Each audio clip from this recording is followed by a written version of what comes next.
Golf Central. Brought to you by Titleist. And welcome into Golf Central. Second week of the FedEx Cup playoffs underway. Ryan Burwick, PGA Tour winner Brandel Chambly, former #1 player in the world David Duval. And let's get to it. TPC Boston Deutsche Bank Championship as the best of the best trying to make the cut and make it to the BMW. Jordan Spieth, fifth hole. Well, he missed the fairway to the left. He missed the green to the right. He missed it in a bad spot, short-sided, and he'd pay the price. He was 2 under par to there, but he gave one back. Spieth now at 9, looking to get that shot right back. Yeah, trying to pick up from that mistake here. Beautiful approach shot. Just 175 yards. Staring down, talking to it in a good way here. Knocks it inside at 12 feet.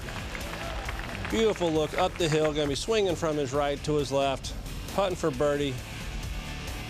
And it's been a mixed bag for Spieth at the Deutsche Bank. In 2013, finished with a 62 to finish 4th. Last year, he missed the cut. I'll tell you where it's not a mixed bag for him. Anywhere over 20 feet. As a matter of fact, leads the tour from 20 to 25 feet. And another long-range putt falls for Jordan Spieth. 29 feet to 3 under. Spieth now at 12. Yeah, staring down this approach shot as well.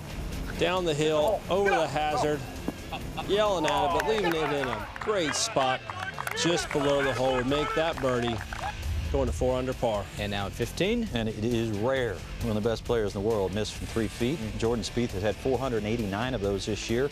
He'd made 487. Now he's missed 3 of them. Speaking of putting, Adam Scott has been doing that much better this year. Here he is at the 4th. Yeah, beautiful blast out of the bunker here. Closing it down right next to the hole.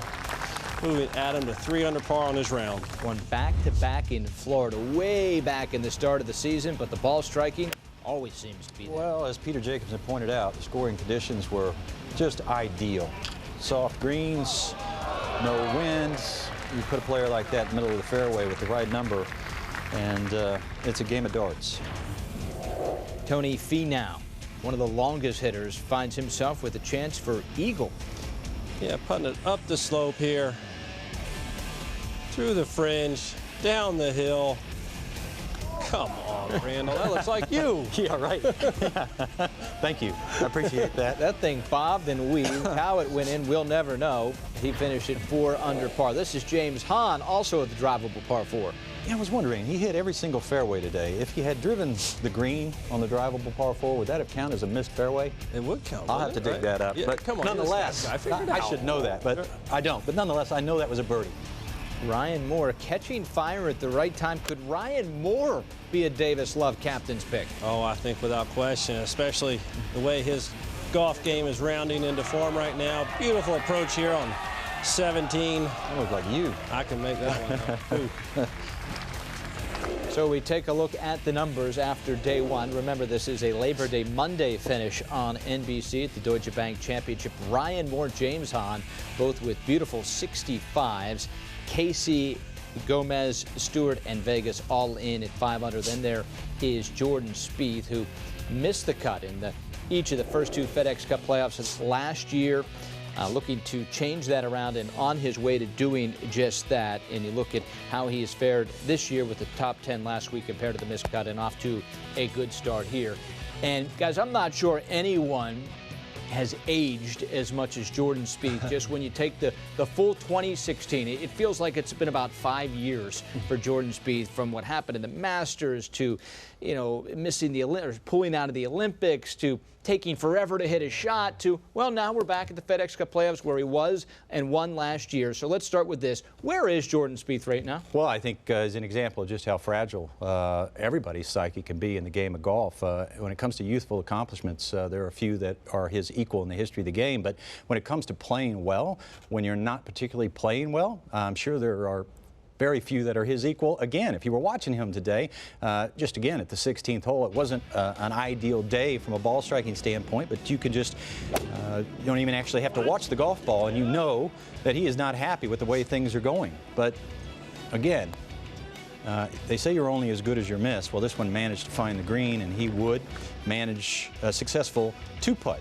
And if you're only as good as your miss, well, then this guy's pretty darn good, because he didn't like this one at all.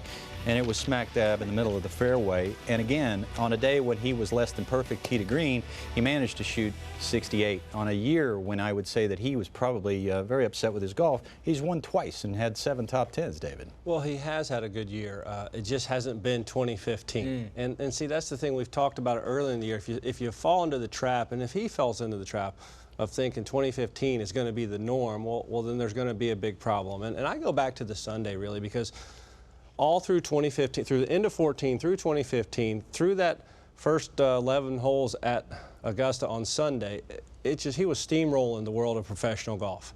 And the wheels came off there. And it's going to happen again. It's going to happen to everybody. It has happened to everybody. And he hasn't quite looked like the same player. He started fidgeting more since then, started questioning himself, it looks like, a little bit on the golf course. You know, as a young man who has experienced such tremendous success so early on, stuff that is comparable to a Tiger Woods, a Jack Nicklaus type thing. He needs to just kind of take his time, and the hardest thing to do as a player sometimes is give yourself a break. And we could see that through him talking to himself over the course of the last few months, the frustration he has with his own golf and his golf game and the results. Got to get back to the present that much more, into the process of executing as best you can and then going and hitting the next shot. That's what he did so well at the Colonial this year. Didn't play particularly great, but won the golf tournament still by staying present and paying attention to things he needs to do. Now, it's interesting for sure. What a year, and I said a long year just because it seems like so much has happened to Jordan Spieth.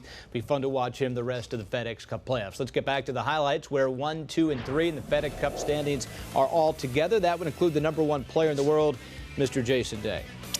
Yes, and here's Mr. Jason Day at the 14th hole after a 354-yard drive.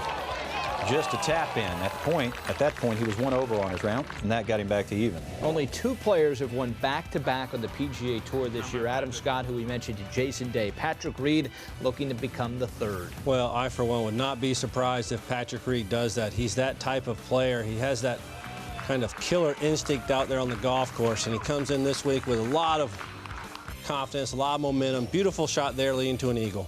So much expected from Dustin Johnson at both the Open Championship and the PGA Championship, where he came up empty.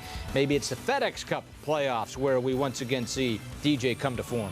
Yeah, great drive down the right side of this par 5. Left him a much shorter shot than just about everybody in this field. And inside of 10 feet, this is just a beautiful look down the hill. Not too fast, not breaking a lot, and that is an eagle. 18 for 18 inside 10 feet in the round 1 for Dustin Johnson. Back to Jason Day. Yeah, on the second, after a terrific drive, doing what Jason Day does so well, taking apart par 5s, lofting this shot from just over 200 yards to a perfect spot just left of the hole. Beautiful golf shot inside of 6 or 7 feet and make the eagle. Back to Patrick Reed at the 7th. He does so many things beautifully. Drives the ball long, hits it high, can work it either direction, scrambles like a magician, putts well, got a lot of confidence. He put all that together, and that is one heck of a career he's in store for. And you take a look at 1, 2, and 3 in the FedEx Cup standings, all 3 under par on this day. As you can see, all 3 on the plus side of the strokes gained putting. As far as Jason Day goes, last in the field in driving accuracy last week, as the driver continues to be a bit of a problem for Jason Day, but nonetheless 1 under on his day. After his round was complete, he found out some troubling news about his family and released this statement in regards to their accident. After completion of my round today, I was informed my wife Ellie, our children Dash and Lucy, and friend Katie were involved in a traffic accident near our RV.